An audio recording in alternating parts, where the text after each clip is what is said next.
Dear students, learning with Karma classes में आप सभी का स्वागत है।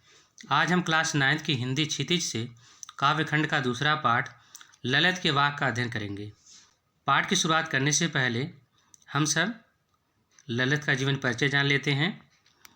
कश्मीरी भाषा की लोकप्रिय संत कवयित्री ललित का जन्म सन 1320 ईस्वी के लगभग कश्मीर स्थित पामपोर के सिमपुरा गांव में हुआ था। उनके जीवन के बारे में प्रामाणिक जानकारी नहीं मिलती। ललित को ललेश्वरी, लला, लल योगेश्वरी, ललारिफा आदि नामों से भी जाना जाता है। उनका देहांत सन 1391 के आसपास माना जाता है। तो ललित कश्मीरी भाषा की लोकप्रिय संत कवयित्री हैं। इनका जन्म 1320 ईस्वी में कश्मीर स्थित पामपोर के सिमपुरा गांव में हुआ था। इनके बारे में भी प्रामाणिक जानकारी नहीं मिलती है। ललित को ललेश्वरी, लला, लल योगेश्वरी, ललारिफा आदि नामों से जाना जाता है। इनका देहांत सन 1391 ईस्वी के आसपास माना जाता है। ललित की काव्य शैली को वाक कहा जाता है। जिस तरह हिंदी में कबीर के दोहे, मीरा के पद, तुलसी की चौपाई और अस्खान के सवैये प्रसिद्ध हैं, उसी तरह ललित के वाक प्रसिद्ध हैं। जैसे हिंदी में कबीर के दोहे, मीरा के पद, तुलसी की चौपाई और अस्खान के सवैये प्रसिद्ध हैं, उसी तरह से ललित के वाक प्रसिद्ध हैं।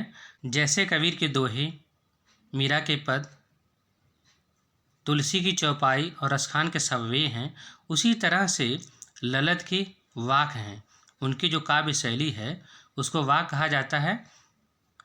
अपने वाकों के जरिए उन्होंने जाति और धर्म की संकीर्णताओं से ऊपर उठकर भक्त के ऐसे रास्ते पर चलने पर जोर दिया जिसका जुड़ाव जीवन से हो।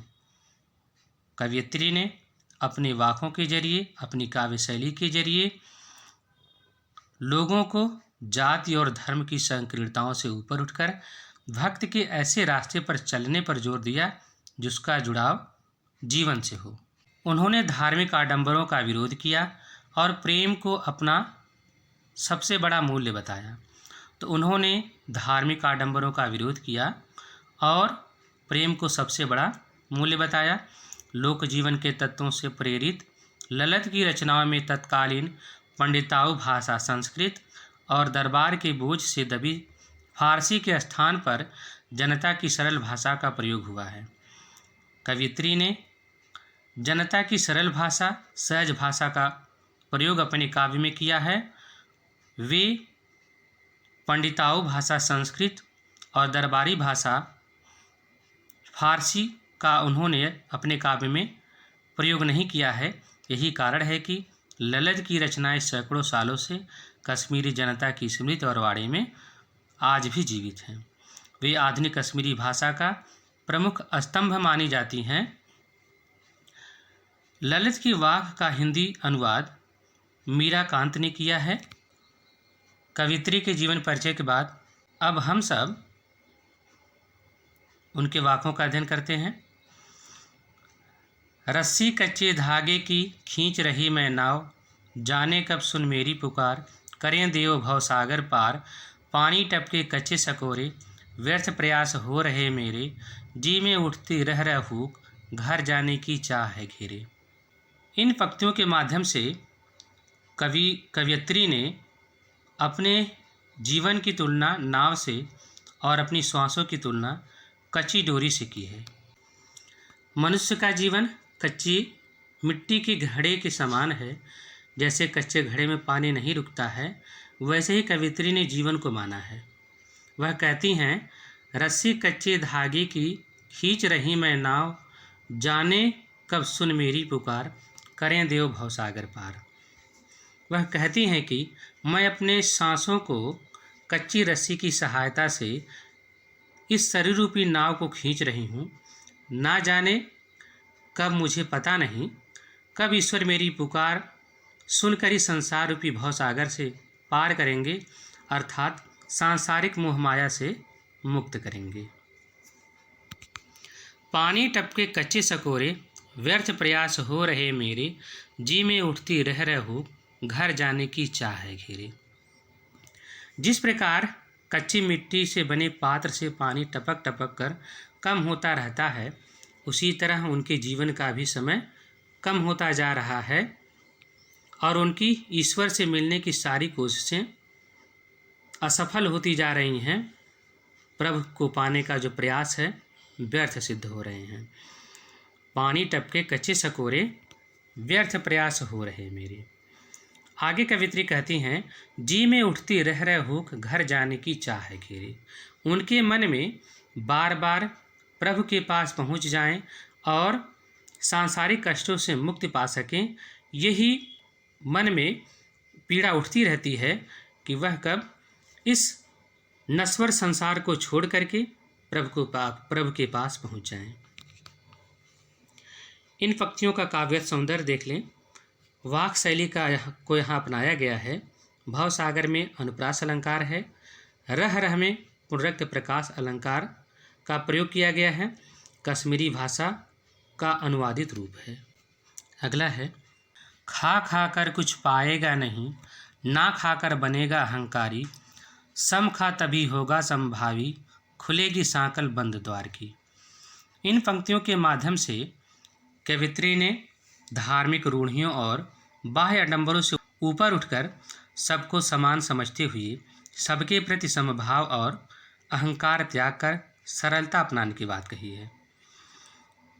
कवित्री कहना चाहती हैं, खा खा कर कुछ पाएगा नहीं, कि मनुष्य को बहुत अधिक सांसारिक वस्तुओं व भोग विलासिता में लिप्त नहीं रहना चाहिए।